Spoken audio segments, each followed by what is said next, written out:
తర్వాత అక్కడ వైజంక్షన్ వస్తుంది 2 వేలు మనకు తెలియక వేరే చోట తిరిగిపోతే ఎన్ని రకాల ఇబ్బందులు పడతాం. మళ్ళీ ఎదరికి వెళ్ళిపోయి చాలా ఇబ్బందులు పడి మళ్ళీ ఎంత వెళ్ళారో అంత దూరం మళ్ళీ వెనక్కి రావాలి. అటువంటి ఇబ్బందులన్నీ వస్తుంటాయి.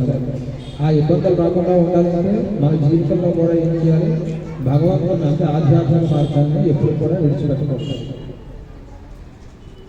ఆ రకంగా చేసుకుంటూ రోజు కూడా అందుకని క్రతువులు జరుగుతున్నప్పుడు మాట్లాడకుండా భగవంతుడి యొక్క నామస్మరణ చేసుకుంటే చాలా అన్నమాట. ఇప్పుడు కళ్యాణ మహోత్సవంలో భాగంగా శుద్ధి పుణ్యాహవాచనం అయ్యింది. ఆ పుణ్యాహవాచనం అయిన తర్వాత ఇప్పుడు స్వామివారికి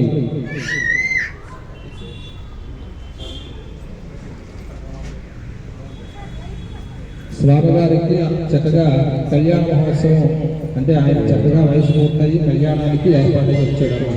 ఈ కళ్యాణానికి వస్తున్నప్పుడు పూర్వకాలం ఏం చేసేవారంటే ఇప్పుడులాగా ఈ ప్యాకేజ్ అంతా ఈ సంవత్సరానికి ఎంత వస్తుంది, ఇవన్నీ కూడా హైట్ అంతా వెయిట్ అంతా ఇలాంటి డీటెయిల్స్ ఏమి ఉండేవి కావు. అప్పుడు కేవలం ఏమిటంటే మీ తాతగారు ఎవరు, మీ ముత్తాతగారు ఎవరు, మీ నాన్నగారు ఎవరు, వారి యొక్క వివరం అంతా చెప్పండి అని చెప్పేవారు. ఆ వివరం అంతా కూడా దాన్నే ప్రవర అంటారు. వారి తండ్రి గారు ఎవరు, వాళ్ళ తాతగారు ఎవరు, ముత్తాతగారు ఎవరు అన్న ఆ వివరం అంతా కూడా ఇప్పుడు చెప్తాము. అంటే ఇప్పుడు స్వామివారికి